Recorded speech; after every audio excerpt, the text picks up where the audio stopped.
Assalamualaikum dan salam sejahtera. Jadi video kali ini adalah merupakan tugasan 2 bagi kursus EDUP 3093 iaitu Falsafah dan Perkembangan Pendidikan di Malaysia. Ini adalah ahli kumpulan saya iaitu saya sendiri Zeti Sofia binti Muhammad Zamri dan seterusnya Muhammad Syahmi Amsyar bin Muhammad Safri. Dan ahli kumpulan kami yang terakhir ialah Nurul Huda binti Muhammad. Jadi untuk tugasan kali ini kami diarahkan untuk melaksanakan temu bual yang mendalam dengan seorang tokoh pendidikan bertaraf guru cemerlang di peringkat negeri yang telah menunjukkan rekod pencapaian cemerlang dalam profesen keguruan. Temu bual tersebut merangkumi analisis komprehensif terhadap latar belakang tokoh, aspirasi kerjaya, pengalaman signifikan yang menjadi pemangkin aspirasi, kronologi perjalanan kerjaya yang menyumbang kepada pengiktirafan yang diterima beliau, dan akhir sekali amalan FPK dan FPG dalam kerjaya beliau. Berikut merupakan pautan video bukti kepada temu bual tersebut. Baiklah, kita masuk kepada bahagian yang pertama iaitu latar belakang. Beliau diberi nama Muhammad Hanif bin Zaini dan berasal dari Melaka. Dalam perjalanan kerjayanya sebagai pendidik, beliau pernah bertugas di beberapa buah sekolah iaitu di SK-IKPT Palung 2 selama setahun, kemudian berpindah di SK Batu 6 selama 7 tahun dan kini telah berkhidmat di SK Felda Pemanis 2. Beliau kini memegang jawatan sebagai guru penolong kanan co-curriculum dengan jumlah pengalaman selama 9 tahun dalam bidang pendidikan yang merangkumi aspek pengajaran, kepimpinan dan pengurusan co-curriculum di sekolah rendah. Pada peringkat awal kerjayanya, beliau berdepan dengan cabaran untuk menyesuaikan diri dengan murid serta memahami hati dan kepribadian mereka. Namun, berpegalkan sikap positif dan komitmen yang tinggi terhadap profesen keguruan, beliau mengambil langkah proaktif untuk membina hubungan dengan murid dan guru serta saling menghormati dan mesra. Pendekatan ini bukan sahaja membantu mewujudkan suasana pembelajaran yang harmoni, malah menjadikan proses pengajaran dan pembelajaran lebih bermakna, menyeronokkan dan berkesan. Baiklah, sepanjang tempoh perkhidmatannya, beliau turut menunjukkan prestasi yang cemerlang dan telah menerima pelbagai pengiktirafan hasil dedikasi serta sumbangannya dalam dunia pendidikan. Pada tahun 2018, beliau telah dianugerahkan sijil perkhidmatan cemerlang sebagai pengiktirafan terhadap kecekapan dan tanggungjawabnya dalam melaksanakan tugas. Seterusnya, pada tahun 2022, beliau menerima pengiktirafan sebagai Inspiring Teacher di peringkat negeri. Pada tahun 2025, beliau terus menyerlah apabila dilantik sebagai penceramah Bengkel Literasi Digital bagi penyelaras TMK, sekolah rendah kategori sekolah kebangsaan di daerah Segamat. Pada tahun yang sama, beliau turut memainkan peranan penting sebagai fasilitator dan jurulatih utama bagi pendidikan jasmani dan pendidikan kesihatan. Selain memberi sumbangan besar dalam menjayakan kejohanan olahraga outreach bawah 11 dan 14 tahun Majlis Sukan Sekolah Johor. Keseluruhannya, pengiktirafan dan pencapaian ini membuktikan Cikgu Hanif bin Zaini ini merupakan seorang pendidik yang berwibawa, komitmen serta berusaha memperkasakan kualiti pendidikan sekolah ke arah kecemerlangan holistik. Baiklah, kita masuk kepada bahagian yang kedua iaitu aspirasi kerjaya. Aspirasi kerjaya ini merujuk kepada cita-cita, matlamat dan hala tuju seseorang dalam bidang pekerjaan yang dijeburi. Oleh itu, selaras dengan kajian yang telah dijalankan, didapati bahawa aspirasi kerjaya Cikgu Muhammad Hanif ialah untuk menjadi seorang guru yang berdisiplin, beretika dan profesional dalam melaksanakan tanggungjawabnya dalam mendidik. Beliau berhasrat untuk memastikan setiap murid mendapat peluang secara adil dan berkesan mengikut tahap kemampuan masing-masing. Selain itu, beliau juga beraspirasi untuk membimbing murid sehingga memahami ilmu serta membentuk sahsiah yang baik dan berkeyakinan diri. Akhir sekali, beliau juga ingin menjadi teladan kepada murid dan rakan sejawat melalui sikap disiplin, sabar dan semangat dalam membantu orang lain. Baiklah, saya akan menceritakan pengalaman, sumbangan serta amalan FPK dan FPG di dalam kerjaya beliau. Baiklah, yang pertama, pengalaman manis dan pahit ketika menjadi seorang guru. Menurut beliau, antara salah satu pengalaman manis ialah mendapat anugerah perkhidmatan cemerlang kali pertama pada tahun 2018 dan kali kedua pada tahun 2024 di sekolah yang sama iaitu SK Batu Anam. Bukan sahaja mendapat pengiktirafan daripada KPM, tetapi semua guru mengakui dan bersetuju bahawa beliau layak untuk mendapatkan anugerah itu. Sifat beliau yang sering membantu guru, memudahkan urusan sekolah, membawa dan membimbing murid-murid untuk bertanding di luar sekolah, membuka mata seluruh cikgu untuk menganugerahkan beliau pencapaian itu. Beliau berpendapat bahawa tugasan yang dilakukan itu memberi kepuasan kepada beliau ketika memilih kerja dan tidak salah dalam memilih kerjaya. Selain itu, peringkat negeri beliau mendapat anugerah guru kreatif. Anugerah ini beliau dapat ketika musim PKP dengan menghasilkan video pembelajaran digital pada ketika itu. Anugerah-anugerah ini merupakan pengalaman manis beliau. Anugerah-anugerah ini merupakan pengalaman manis beliau. Tetapi beliau juga menghadapi pengalaman pahit iaitu berhadapan dengan ibu bapa yang sering menyokong dan menangkan anak-anak mereka ketika melakukan kesalahan. Namun dengan pengalaman yang hebat, beliau berjaya mengatasi masalah ini dengan tenang dan selamat.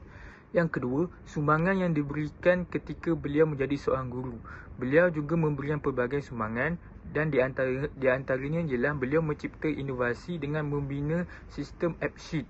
Menurut beliau, sistem ini berfungsi untuk memudahkan pengurusan sekolah. Di dalam sistem itu, beliau membahagikan kepada beberapa bahagian seperti aspek kurikulum, hal ehwal murid dan kurikulum. Guru perlu menulis segala aktiviti sekolah di dalam sistem itu. Di dalam sistem itu juga mempunyai pelbagai maklumat seperti data guru, PBD, PRPH dan data murid RMT. Sistem ini dibuat oleh beliau pada tahun 2019 sehingga kini dan sistem ini banyak membantu beliau memudahkan dan juga memudahkan urusan sekolah. Selain itu, beliau memberikan sumbangan yang mampu meningkatkan prestasi dan motivasi pelajar. Beliau berpendapat bahawa cara untuk melakukan hal tersebut ialah sentiasa bersama dengan murid seperti hubungan ayah dan anak. Apabila hubungan murid dan guru rapat, guru dapat mengawal emosi murid dan juga dapat memahami apa yang diinginkan oleh murid. Kerana sebahagian murid di rumah, mereka tidak dapat apa yang mereka nak dan kurang perhatian daripada ibu bapa mereka. Bagi beliau, cara ini dapat memastikan murid yang lebih mendengar kata seperti tidak membising dalam kelas dan mereka akan lebih percaya cakap guru. Seterusnya, beliau sering bekerjasama dengan pihak PIPG dalam melaksanakan pelbagai program di sekolah. Beliau mengakui PIPG banyak membantu beliau serta sekolah, terutamanya dalam bahagian kewangan. Baiklah, seterusnya adalah amalan falsafah pendidikan kebangsaan yang beliau terapkan di dalam kerjaya beliau. Beliau menerangkan bahawa falsafah ini mempunyai 5 aspek iaitu jasmani, rohani, emosi, sosial dan juga intelek. Beliau mengamalkan FPK ini dalam pembelajaran, terutamanya subjek utama beliau iaitu pendidikan jasmani dengan cara merancang agar murid mencapai objektif pada pembelajaran. Beliau akan berusaha untuk memastikan kesemua murid dalam kelas beliau mencapai objektif pembelajaran. Dalam pada yang sama, beliau juga menerapkan aspek-aspek yang lain seperti sosial dan emosi murid. Beliau akan pastikan tiada murid yang tercecer, meminggirkan diri dan terlalu aktif sehingga membuat kelas itu bising. Menurut beliau, FPK ini dapat membantu membentuk insan seimbang dan harmonis dengan cara mengutamakan salah satu daripada 5 aspek tersebut. Beliau akan merancang pembelajaran dengan menekankan salah satu aspek dan di samping itu pembelajaran tidak langsung perlu dihubungkan dengan aspek-aspek lain. Sebagai contoh yang diberikan oleh beliau di dalam temu bual sebagai guru jasmani. Guru tersebut perlu menerapkan sifat disiplin murid seperti tepati masa, pemakaian dan dari segi komunikasi dengan rakan-rakan. Yang terakhir adalah amalan falsafah pendidikan guru yang beliau terapkan dalam kerjaya beliau. Antara contoh amalan FPG yang beliau sering terapkan ialah membuat dan menyiapkan RPH. Guru yang tidak membuat RPH akan susah untuk melakukan pembelajaran. Menurut beliau, RPH ini sangat penting kerana dia dapat membantu guru mengajar mengikut langkah demi langkah dan ianya akan memberikan kepuasan kepada guru ketika dan selepas pembelajaran. Guru perlu tahu aktiviti yang perlu dibuat ketika pembelajaran dan sebaiknya membuat bahan bantu mengajar untuk memudahkan urusan guru dan kesannya objektif guru dapat dicapai serta mendapat kepuasan apabila tamat pengajaran. Beliau juga mementingkan adab agar dapat melahirkan sesiah murid yang tinggi. Guru perlu menunjukkan adab kepada murid-murid kerana ia akan menjadi teladan kepada murid-murid. Sebagai contoh, sentiasa memberi nasihat dan pesanan kepada murid, terutamanya kepada murid yang terlalu aktif dan yang agak kasar. Beliau juga bijak dalam menyelesaikan pengajaran dengan keperluan murid yang berbeza-beza.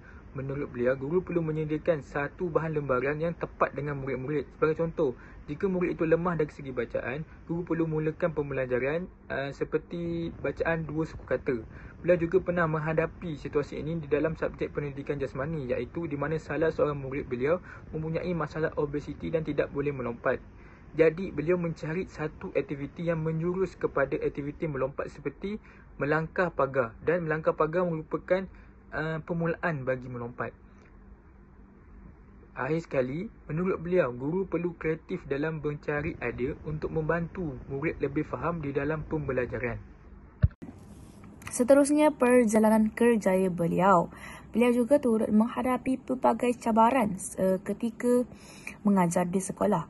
Beliau mengatakan bahawa cabaran yang paling besar beliau pernah hadapi dalam dunia pendidikan adalah apabila berhadapan dengan pelajar yang kurang beradab.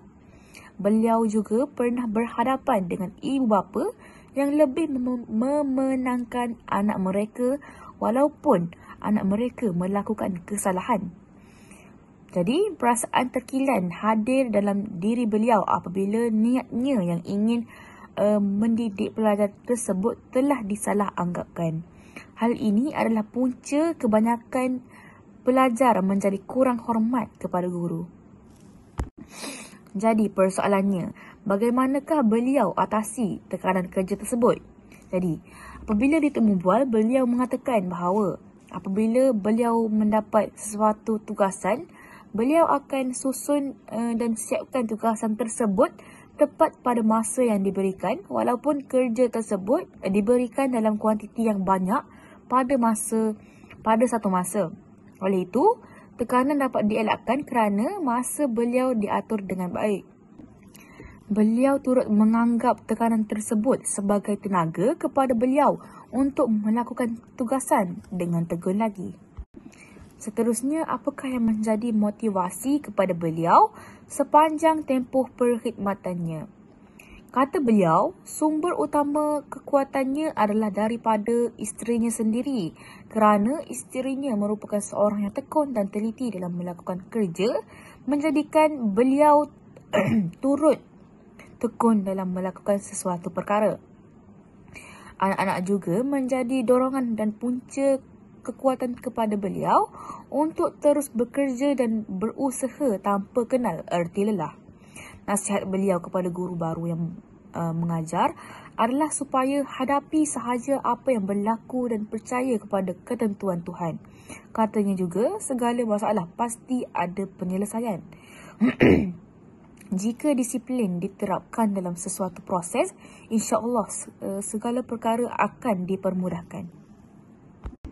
Dan seterusnya, inspirasi dan pesanan daripada beliau. Bagi beliau, lagu Kami Guru Malaysia menyebabkan beliau lebih berkobar-kobar untuk terus berkhidmat kepada negara. Beliau juga turut berasa bertuah kerana berada dalam bidang perguruan dan akhirnya berupaya untuk melahirkan modal insan yang lebih baik. Kata beliau, guru bukan satu bidang yang mewah tetapi mulia di samping mencari rezeki. Guru juga merupakan satu cabang untuk mendapatkan pahala yang lebih besar.